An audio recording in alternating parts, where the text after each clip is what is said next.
Since getting into these movie reviews, I've had a number of requests to give a negative review.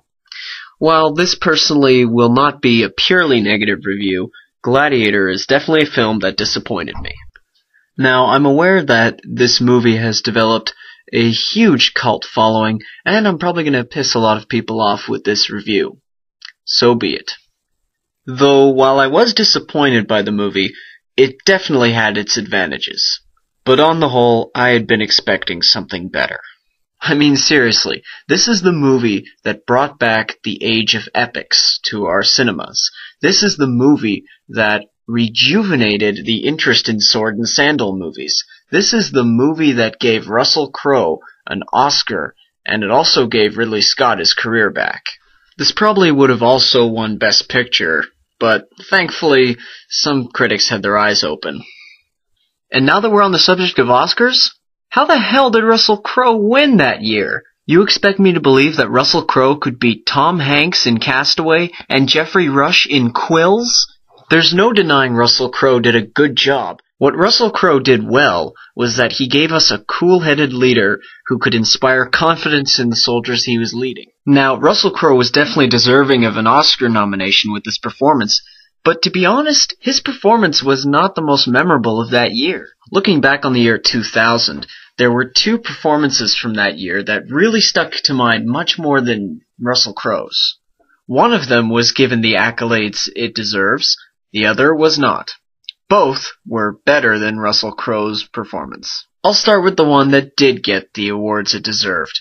Quills. Jeffrey Rush plays a man who's locked in an insane asylum, and the way he keeps himself sane is by writing such erotic novels that are eventually smuggled out and sold in the streets. Now, the authorities despise these books, and they put ever more pressure on him to stop writing these books. Jeffrey Rush gave life and vigor to this character, and he was downright funny and amusing in a very sick way.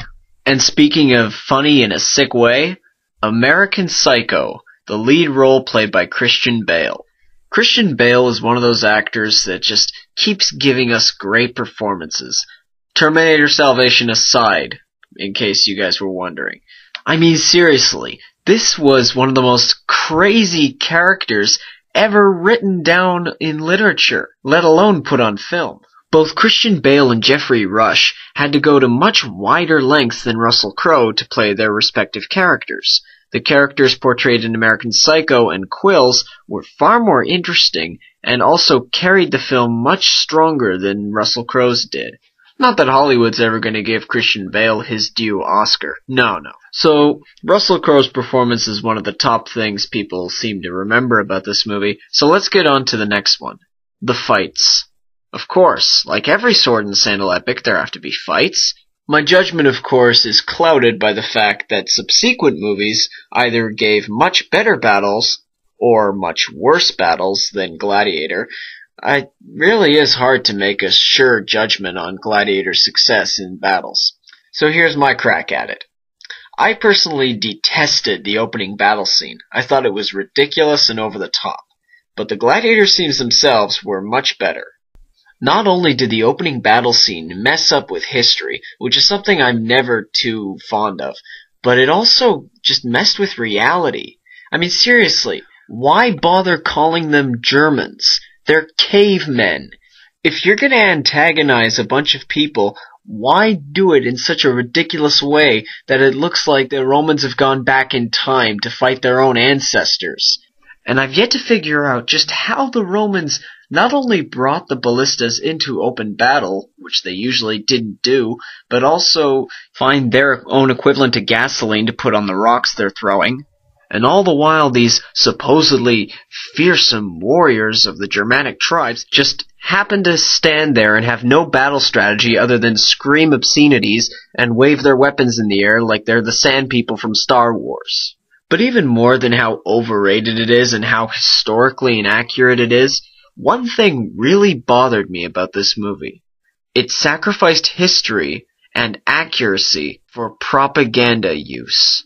Now, I know that a movie like this shouldn't be hated for its historical inaccuracy, I mean, it's like hating a horror movie simply because it's scary. But still, being historically inaccurate is one thing, but this takes the complex issues that made the Roman Empire the way it was and turns it into such a black and white argument that you wonder how the hell they didn't come up with it in history itself. The film turns the Senate of Rome into victims. With the exception of the antagonist in the movie, anyone who brings up the Senate and the time of the Republic talks about it with an awe and a glorious nostalgia to it, as if it was the best time of Rome's history. Not to mention they do a pretty good job of forgetting their own history, claiming that Rome was founded as a republic.